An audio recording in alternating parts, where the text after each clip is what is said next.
আসসালামু আলাইকুম। ফসলের বন্ধু আধুনিক কৃষির পক্ষ থেকে আপনাদের জানাচ্ছি আন্তরিক শুভেচ্ছা ও অভিনন্দন। আজকের যে বিষয়টি নিয়ে আমরা আলোচনা করব সেটি হচ্ছে বাড়ি সরিষা 14। বাড়ি সরিষা 14 বাংলাদেশ কৃষি গবেষণা ইনস্টিটিউট এটি উদ্ভাবন করেন। এর দেখতে পাচ্ছেন গাছগুলো অনেক সুন্দর হয়েছে।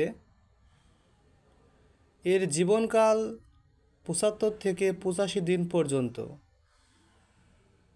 এর উচ্চতা ৭৫ থেকে ৮৫ সেন্টিমিটার পর্যন্ত।